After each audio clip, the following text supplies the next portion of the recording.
इंद्रधनुष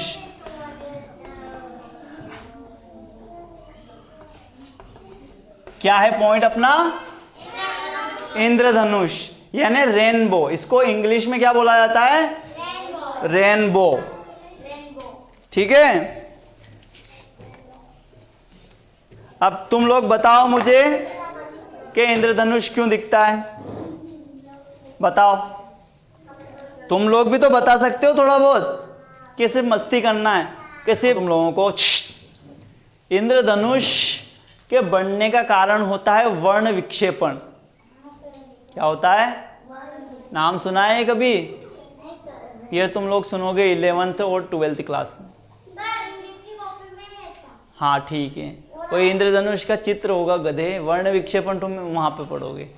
ठीक है, ये इसके 3 कारण होते हैं। परावर्तन, ठीक है, अपवर्तन और होता है वर्ण विक्षेपण।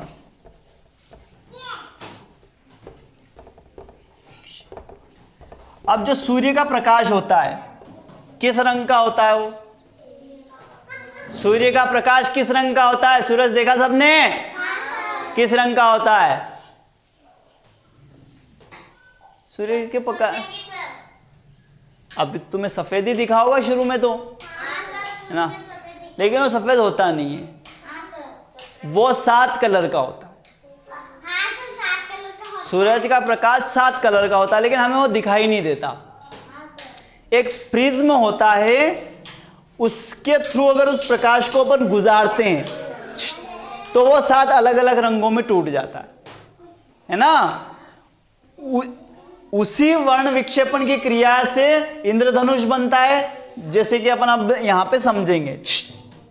जब पानी गिरता है ना, पानी गिरता है और पानी गिरने के बाद तुम लोगों ने अधिकतर देखा होगा कि इंद्रधनुष बनता है ना। पानी गिरने के बाद ही देखा होगा, क्योंकि पानी ऊपर से गिरता है छोटी छोटी बूंदों के रूप में, छोटी छोटी बूंदों के रूप में ही गिरता है। अब वो छोटी छोटी बूंदों में से कुछ बारीक कण हवा में ही, आसमान में ही रुक जाते हैं, यानी हवा में ही मुक्त रहते हैं। तो वो छोटे छोटे कण जहां पे अधिक अवस्था में होते हैं, वहां अगर सूरज का प्रकाश गिरेगा, वहां अगर सूरज का प्रकाश गिरेगा तो उस प्रकाश, वो जो कण होते हैं बादलों, जो पानी के छोटे छोटे कण होते हैं, पानी के छोटे छोटे कण, ये प्राकृतिक प्रिज्म का काम करते हैं। प्राकृतिक प्रिज्म का काम करते हैं ना। यानी ये जो मैं वर्ण विक्षेपण की क्रिया बता रहा हूं ना, जो एक ऐसा उपकरण आता है प्रिज्म, जिसको बोला जाता है, तुम वहां पे पढ़ोगे 11th 12th में, उससे जब प्रकाश को गुजारेंगे तो इधर से एक जो तुम लोग लाइट लगाओगे बैटरी की, तो वो उस पार 7 रंगों में टूट जाएगी, वर्ण विक्षेपण हो जाएगा उसका। तो ये जो प्रिज्म होता है, ऐसा का ऐसा ही काम कौन करती है? वहां ऊपर की जो बूंदें होती है, हवा में मुक्त बूंदें, वो प्राकृतिक प्रिज्म का काम करती है। और जैसे ही उन पे सूरज का प्रकाश गिरता है, तो उन बूंदों से होकर जब वो प्रकाश निकलता है तो वो 7 रंगों में टूट जाता है ना। और वहां पे बहुत सारी बूंदें होती है, तो वो अलग अलग 7 रंगों में टूटेगा, तो वो अपने को पूरे के पूरे 7 रंग इंद्रधनुष की आकार के दिखाई देंगे, है ना। आया समझ में कि इंद्रधनुष क्यों बनता है? इसी कारण बनता है कि पानी जब गिरता है तो उसमें से कुछ छोटे छोटे पानी की बूंदें हवा में ही रह जाती है, और उस पे अगर सूरज का प्रकाश गिरेगा तो वो बूंदें प्राकृतिक प्रिज्म का काम करती है, और उससे गुजरने वाले प्रकाश को वो 7 अलग अलग रंगों में विभाजित कर देती है। ठीक है, अब तुम लोगों ने बहुत बार देखा होगा कि इंद्रधनुष हमेशा सूरज के विपरीत दिशा में बनता है ना। सूर्य के विपरीत दिशा में बनता है।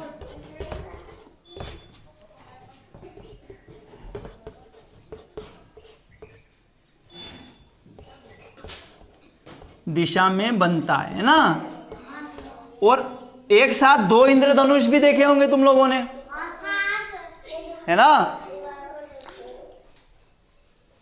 तो ये इसलिए होता है कि जैसे कि एक इंद्रधनुष है और उसी से गुजरने वाली प्रकाश जो होता है वो 7 रंगों में टूट जाता है, और वो अगर ऊपर और दूसरी जगह अगर कोई बूंदे उनके आसपास में मुक्त अवस्था में होंगी और उन पे गिरेगा तो वहां पर भी एक इंद्रधनुष बनेगा, लेकिन वो बनेगा कैसा, उल्टा। यानी इस इंद्रधनुष में अगर लाल रंग ऊपर है तो अगले इंद्रधनुष में लाल रंग नीचे हो जाएगा, उसका उल्टा हो जाएगा, वो सारे रंग उसके उल्टे हो जाएंगे, है ना। और सूर्य अगर पूर्व दिशा में है तो इंद्रधनुष हमेशा कहां पे बनेगा, पश्चिम दिशा में बनेगा, यानी उल्टी दिशा में बनेगा। सूरज अगर पश्चिम दिशा में है तो इंद्रधनुष कहां बनेगा, पूर्व दिशा में बनेगा। तुम लोगों ने पानी के झरनों पर भी 7 रंग टूटे हुए देखे होंगे। पानी का झरना जहां गिरता है वहां पे 7 रंग अलग अलग सूरज की किरणों के देखे हैं। तुम बड़े हो जाओगे तब देखोगे, कहीं अगर जाने का मौका मिलेगा तुम्हें, तो जहां झरना पानी का गिरता है वहां पे क्या होता है कि वो जोर से जमीन पे गिरता है तो वहां की उसकी कुछ हल्की छोटी छोटी बूंदे हवा में चली जाती है। अब वो हवा में जैसे जैसे जाएगी तो वो धीरे धीरे इकट्ठा होने लगती है, और उससे जो गुजरने वाला प्रकाश को वो भी प्राकृतिक प्रिज्म का काम करेगी, है ना। तो वो उस सूर्य के प्रकाश को 7 कलर में तोड़ देगी और वहां पर भी हमें एक इंद्रधनुष जैसा हल्का फुल्का दृश्य देखने को मिलेगा। ठीक है, देखो सूरज का प्रकाश है ना, ये सुन देख लो इधर, प्रिज्म कैसे काम करता है। ये सूर्य है, मान लो ये सूर्य, क्या है ये, सूर्य।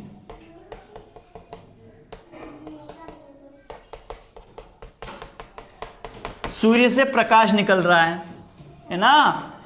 ये प्रकाश किस कलर का होगा, सफेद, श्वेत कलर का, श्वेत, है ना। यहां पे तुम लोग एक प्रिज्म रख दो, क्या रख दो, प्रिज्म, है ना। अब ये प्रिज्म इसको 7 अलग अलग रंगों में तोड़ देगा।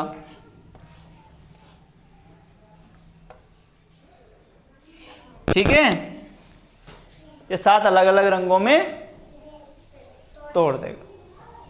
ठीक है, अब ये 7 अलग अलग रंग कौन कौन से होंगे, नीला, आसमानी, और बताओ, बैंगनी, और बताओ, लाल, और बताओ,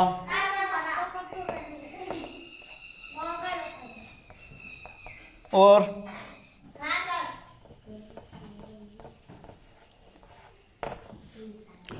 ठीक है। तो देख लो, ये जब सूरज से प्रकाश अगर निकलता है तो वो एक ही अवस्था, श्वेत अवस्था में दिखाई देता है, लेकिन अगर तुम लोग प्रिज्म यहां पे रख दोगे तो वो प्रिज्म इसी श्वेत कलर को 7 अलग अलग कलर में तोड़ देगा, है ना। तो ऐसा का ऐसा ही जो पानी की बूंदें होती है ना, जो यहां पर पानी की बूंदें है ना, ये इस अवस्था में होंगी, है ना। और यहां पे सूर्य है,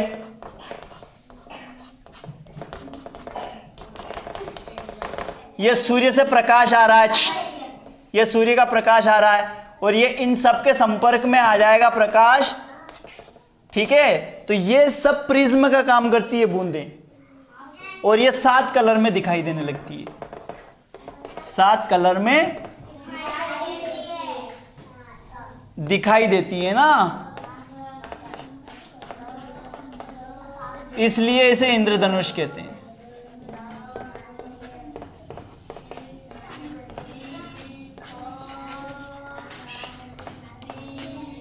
कहते हैं ना। अब आया समझ में, आ गया समझ में। ठीक है, अब कल अपन बता देंगे तुम लोगों को कि पानी कैसे गिरता है।